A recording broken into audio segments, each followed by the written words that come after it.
Donc 2017. Si tu avais choisi, par exemple, le BNB, tu l'aurais eu à 1,17 $. Merci David. Voilà. Bonne journée. Tu vas te faire David. Google qui investit beaucoup d'argent avec beaucoup de grosses boîtes qui investissent, bon bah ok, très bien. Tornado Cash avec Monero, bah ok, très bien. L'arnaque Covid en Israël, bah pourquoi pas, ok, très bien. L'exchange qui, pour te protéger, te limite à 30 000 € d'achat de crypto-monnaie sur l'année. Merci de nous protéger. Merci. Heureusement que vous êtes là. C'est vrai que ça protège les petites gens, 30 000 $ par an. Ouais, tranquille. Ça protège vraiment ton voisin. C'est ce qui va vraiment l'empêcher d'être broke. Putain. En tout cas, c'est une bonne protection. Ils font un pas en avant. Ils essayent de protéger l'utilisateur. Je trouve que c'est une bonne idée. Perdre 30 000, c'est toujours mieux que de perdre. Ouais, écoute, c'est pour protéger le code Canada moyen qui gagne 30 000 par an. Donc on va éviter qu'il puisse tout mettre pour qu'il puisse quand même payer son loyer. La police coréenne qui saisit des crypto-monnaies pour un ticket de trafic. Ça va un peu les couilles. Non, la police coréenne, c'est pas elle qui a. La news, elle était pas mal, putain. Vous balayez ça comme si c'était de la merde. La police coréenne, elle a saisi des crypto-monnaies sur un mec qui a pas payé ses amendes. Moi, je trouve ça une super news. Ça veut dire que les Coréens sont tellement vifs qu'un mec qui paye pas ses amendes, t'as pas de fiat, c'est pas grave. T'as des cryptos, on va les prendre. Les mecs, ils ont pas le temps. T'as un chien, t'as une laisse, on prend ton chien. Allez hop. T'as des œufs dans le frigo? Ouais, pas de déjeuner. Je peux te dire que Do Kwon, quand il va se retrouver face à eux, ça va pas rigoler. Ah, d'ailleurs, Do Kwon qui a fait un petit article. Do Kwon qui apparemment va se rendre à nouveau en Corée du Sud. Alors il nous a fait un petit mea culpa en interview où il disait bon les gars, de toute façon j'ai rien à voir dans l'histoire, c'est un peu les cons qui ont shorté l'UST qui sont responsables du débâcle, mais en même temps on peut pas leur en vouloir, c'est teubé. Ça c'est le résumé de l'interview. Ouais mais attention, hein. Il se rend en Corée du Sud mais escorté par 15 avocats. Ouais. Il y va pas tout seul. La base. Il s'est préparé. Qui ne se déplace pas sans ses avocats? Attends, j'ai envie de te dire, aujourd'hui on vit dans un monde quand même. Il a quand même annoncé dans l'interview qu'il ne pense pas avoir de problème judiciaire parce qu'il n'y a apparemment aucune procédure judiciaire à son encontre. Ouais. Il n'y a rien, à part Interpol qui veut sa peau, les Anonymous, la Corée, bon, apparemment, il n'y a rien. Ouais. Il y a 3,6 milliards qui sont dans les comptes, mais qu'on ne sait pas où ils sont et qui n'ont pas été déclarés, mais il n'y a rien. Donc lui, on lui dit, en gros, la Corée, elle est en train de faire comme ça. Il n'y a rien, il n'y a vraiment rien. Viens nous voir, on va boire un café, on va discuter, voilà. Et t'inquiète pas, il n'y a rien. Ouais, ma frérot, dès qu'il va passer la frontière, il va prendre une balayette, il va rien comprendre. Il y a un autre truc que je voulais montrer, qui était sur Twitter, qui était assez drôle. La réalité du monde crypto actuel. Le PDG de Celsius est libre et riche. Le PDG de Voyageur est libre et riche. Le PDG de la bourse canadienne Quadriga CX, fermé en 2019 après la disparition de 190 millions de dollars, est libre et riche. Do Kwon est libre et riche. Par contre, le développeur de Tornado Cash est en prison. Ouais, mais vous êtes mauvaise langue, les gars. Tornado, ça a servi à blanchir des milliards. Je sais pas si vous vous rendez compte. Ça sert qu'à ça. Ouais. Alors, bon, à un moment donné, vous êtes mignons là, mais bon. Non, faut dire la vérité aussi. Les mecs de Quadriga, etc., tu vois, sur leur plateforme, ils payaient leurs impôts, tu vois. Mais dès que t'as un truc qui peut empêcher les gens d'être anonymes et de peut-être pas payer leurs impôts, alors là, mon vieux, c'est crime de lèse-majesté. Qu'est-ce qu'ils ont fait les Israéliens là? En gros, ils ont fait une arnaque aux aides de l'État sur, je te dis une connerie, sur les aides qu'il y a eu pour le Covid et les droits au chômage, tu vois. Bref, les arnaques classiques qu'il y a au quotidien. Sauf qu'apparemment, les fonds, ils les ont envoyés donc en Israël et que d'Israël, ils ont converti ça en crypto. Et donc, t'as l'État qui a vu la magouille, si tu veux, et qui a prévenu l'État français. Leur schéma, il est toujours similaire, en fait. Cette arnaque-là au chômage ou je sais pas quoi, et après transférer ça en crypto, est-ce qu'il n'y a pas 2-3 ans, c'était pas un truc qui marchait nickel? Et tu vois, les gens, ils ont pris le réflexe de faire ça tranquille, tu vois. Peut-être qu'aujourd'hui, à partir de 2021, avec l'adoption, la routine, voilà, et peut-être que maintenant, aujourd'hui, au vu des hacks et tout ça, bah, il y a une sécurité supplémentaire et du coup, ça passe plus, tu vois. On a peut-être une section cybercriminalité crypto qui s'est développée en France. On n'est pas encore au courant. Et ils arrivent à retrouver maintenant ce genre de choses qui peut-être passaient crème à l'époque. Le blanchiment d'argent qui passait par la crypto-monnaie, qui n'était pas spécialement régulée et suivie par les États. Peut-être qu'aujourd'hui, justement, ils regardent plus les transactions et qu'ils se rendent compte qu'il y a une partie des arnaques en fiat qui passent par la crypto-monnaie après pour être blanchie. Ok, merci pour la news. Non, mais je pense qu'il faut demander à Marc Mouly plus qu'à moi parce que lui, il doit être au courant. Lui. Ouais, je vais l'appeler tout de suite d'ailleurs. Marco, attends, 2 secondes, on va essayer de l'avoir en duplex. Salut Marco, tu m'entends? Ça a été la plus belle cavale du monde que j'ai fait. Je dois 283 millions d'euros à l'État. C'est vrai que c'est pas grand-chose, je suis pas d'accord. Je vais rembourser très rapidement. Et Marco, il va te dire que c'est pas une escroquerie, hein, que c'est un business à faire et qu'on ait des comptes favorisés. Je suis pas d'accord. Bon, et David, qu'est-ce que tu peux nous dire sur Google là, qui a investi 1 milliard dans la crypto? C'est quoi là? Une boîte comme Google qui investit autant, c'est pas rien. Mais c'est surtout que moi j'ai vu les autres boîtes, BlackRock, Samsung, etc. Je savais pas qu'il y avait autant de grosses boîtes qui s'y étaient mis. Samsung, je pense que c'est par rapport au métaverse, etc. Mais tu vois, là on est en bear market, tu vois autant de boîtes qui investissent. Google a investi dans le Shiba Inu, il a investi sur Binance, il a investi sur quoi? Fireblocks, Dapper Labs, Voltage, Digital Currency Group. Donc ouais, c'est pas du shitcoin quoi. C'est comme BlackRock qui investit sur Circle, FTX, etc. C'est du concret. Là aujourd'hui, on voit Google qui, dans son milliard et demi, il n'investit pas dans du shitcoin. Concrètement, pour l'instant, tu vois, quand on voit les entités sur lesquelles ils investissent, c'est pas du Shibnobi, c'est pas du Tornado Nobi, c'est pas du Baby Shiba, non, Baby ils Elon. investissent sur la tech, très clairement. C'est que des sociétés de tech sur la blockchain. Donc, moi, pour ceux qui disent que l'écosystème crypto il est mort et qu'il n'y a pas de technologie là-dedans, il faudra m'expliquer comment les géants des acteurs aujourd'hui majeurs de la société actuelle, comment ces gens-là mettent des milliards dans la crypto si l'écosystème il est mort. C'est qu'à un moment donné, c'est que ça doit bien être rentable quelque part ou que ça sera rentable quelque part. On n'investit pas. J'aimerais savoir de quel œil ils voient toute cette régulation un peu abusive. Ces grosses boîtes justement. Non mais ils s'en foutent. Ils s'en foutent complètement. Eux ils s'en foutent, ça ira dans le sens que ça ira, mais eux ils auront leurs pièces à gratter dans tous les cas. On regardera, on dira putain t'as vu Google quand ils avaient investi 1 milliard dans Fireblock et Voltage, t'as vu aujourd'hui où ils en sont? Et on se dira mais merde, on a eu l'info, on en a parlé sur la chaîne. Et on n'en a rien fait. Et on en a rien fait. Bon les gars, avec tout ça, je vais juste faire une légère revue de prix pour que les gens quand même ils sachent où on en est.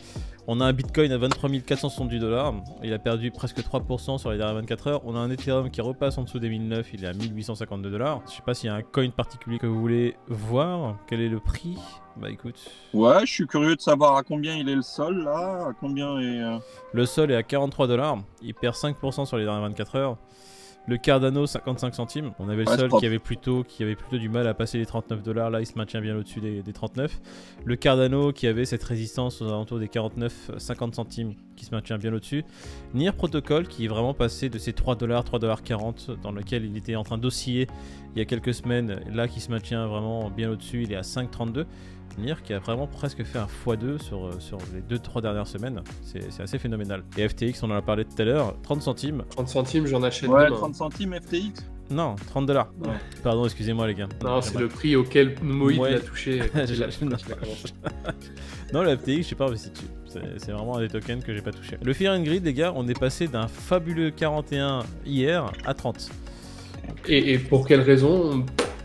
Non, c'est parce que... Bitcoin perd un peu, hein. Il y a juste quelqu'un qui a toussé en fait là-bas et il y avait 30. Là. C'est comme ça. C'est le thermomètre qui est mis dans le derge d'un type et qui tous les jours donne sa température. Bon les gars, aujourd'hui je suis à 30. Et on va regarder rapidement ce qui se passe un peu sur l'Ishimoku du Bitcoin. Ça doit être en dessous du nuage ou dans le nuage ou peut-être au-dessus du nuage. Alors attends, je vais te dire qu'est-ce qu'il a frotté. Non, en fait on est toujours en dessous, comme on l'a dit, hein, de la MA200 Weekly. C'est vraiment la résistance qu'on n'arrive pas à péter. Le jour où on va péter cette MA200 Weekly, on va faire une clôture hebdo au-dessus. Je peux te dire que je vais me réveiller moi de mon côté. Je vais me réveiller, je vais me dire ouh là, il se passe quelque chose. On est toujours dans le nuage, on s'est fait refouler par le haut du nuage en daily, on n'arrive pas à le péter, hein, le haut du nuage en daily. Et en 4 heures, le schéma est devenu bien dégueulasse. En 4 heures, on est en dessous de Tenkan Kijun, en dessous du nuage. Voilà. On a fait un petit rebond sur quand même la MA200. Et la MA200 qui nous a permis de remonter un peu et de ne pas se cracher plus. La MA200, on va dire, c'est un bel indicateur long terme pour voir où on se situe sur le marché. Là, on se situe, on va dire, vers des moyennes de prix qui sont assez intéressantes. On est bien en dessous de la MA200. Investir maintenant sur le Bitcoin, c'est pas forcément une chose mauvaise. Sur le long terme, il y a de l'oseille à faire. Si on croit dans le projet, c'est tout simplement aussi simple que ça, parce qu'on croit dans la technologie qui est derrière le Bitcoin et ce que représente plutôt le Bitcoin, parce que la technologie du Bitcoin reste assez simple. C'est plutôt les autres tokens comme l'Ethereum qui ont des technologies un peu plus avancées qui vont permettre de faire des choses un peu plus extraordinaires.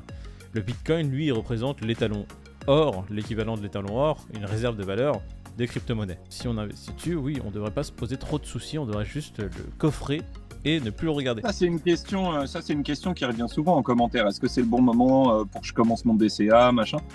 Moi, à chaque fois que je vois cette question écrite, j'ai envie de leur dire, mais les gars, putain, 24 000 ou 23 000 un bitcoin, là, il y a encore 2 ans, vous le touchiez pas encore à ce prix-là. Donc, il faut revenir 2 ans en arrière. Ouais, DCA par définition, maintenant. DCA par définition, il n'y a pas de bon ou de mauvais moment.